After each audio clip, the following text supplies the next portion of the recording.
മലയാളി താരം സഞ്ജു സാംസണ് ഇതിൽ കൂടുതൽ എങ്ങനെയാണ് ഇന്ത്യൻ ടീമിൽ ചാൻസ് കൊടുക്കുക അല്ലേ? ഡു ഓർ ഡൈ പോരാട്ടത്തിനിറങ്ങിയ മലയാളി സൂപ്പർ താരം സഞ്ജു സാംസൺ വൻ ദുരന്തമായി മാറിയിട്ടാണ്. ന്യൂസിലാൻഡുമായി നടക്കുന്ന മൂന്നാം T20യിൽ ഗോൾഡൻ ഡക്കായിട്ടായിരുന്നു അദ്ദേഹം മടങ്ങിയത്. മാറ്റ് ഹെൻറി എറിഞ്ഞ ആദ്യ പന്തിൽ തന്നെ ക്ലീൻ ബൗൾഡ് ആകുമായിരുന്നു. അതോടുകൂടിയിട്ട് അദ്ദേഹം 0 റണ്ണിന് ഗ്രൗണ്ട് വിടേണ്ട വന്നു. ആദ്യ 2 ന്യൂസിലാൻഡുമായിട്ടുള്ള T20 മത്സരങ്ങളിലും പക്ക ഫ്ലോപ്പായിരുന്നു കേട്ടോ സഞ്ജു സാംസൺ.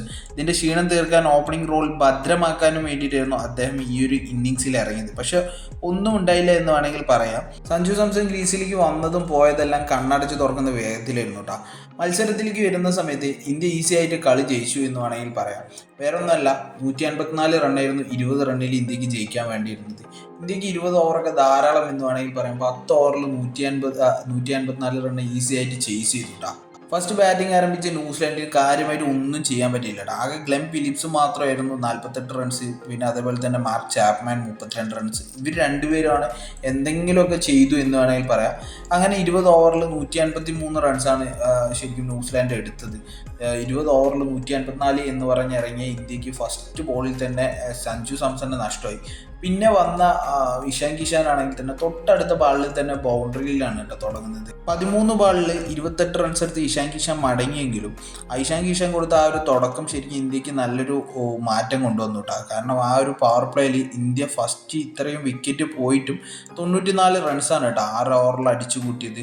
പിന്നെ വന്ന സൂര്യകുമാർ യാദവും അത്യാവശ്യം നല്ല രീതിയിൽ തന്നെ അഭിഷേക് ശർമ്മയ്ക്ക് സപ്പോർട്ട് ചെയ്ത് കളിച്ചു എന്ന് വേണമെങ്കിൽ പറയാം. അഭിഷേക് ശർമ്മ 20 ബാളിൽ 68 റൺസ് അടിച്ചു കേട്ടോ. 7 4ഉം 5 6ഉം ആണ് കേട്ടോ അഭിഷേക് ശർമ്മ അടിച്ചു കൂട്ടിയത്. അതേപോലെ തന്നെ സൂര്യകുമാർ യാദവ് ആണെങ്കിൽ തന്നെ 26 ബോളിൽ 57 റൺസാണ് അടിച്ചത്. അതിൽ 6 ബൗണ്ടറി, 6 4ഉം 3 6ഉം അതിൽ ഉൾപ്പെടുന്നുണ്ടാവും. എന്തായാലും ഇന്ത്യനെ സംബന്ധിച്ചിടത്തോളം ഇന്ത്യ T20 ക്രിക്കറ്റിൽ ഒരു മോൺസ്റ്ററാണ് എന്ന് വേണമെങ്കിൽ പറയാം. കാരണം അങ്ങനെയാണ് ശരിക്കും പറഞ്ഞാൽ ഈ ഒരു 150 റണ്ണ് ശരിക്കും ഇന്ത്യ ചേസ് ചെയ്തത്. അതും ഫസ്റ്റ് 2 വിക്കറ്റ് പോയിട്ടും ഈ ഒരു ലെവലിൽ കളിക്കുക എന്ന് പറയുകയാണെങ്കിൽ അത് ഇന്ത്യനെ കൊണ്ടേ പറ്റൂ എന്ന് വേണമെങ്കിൽ പറയാം.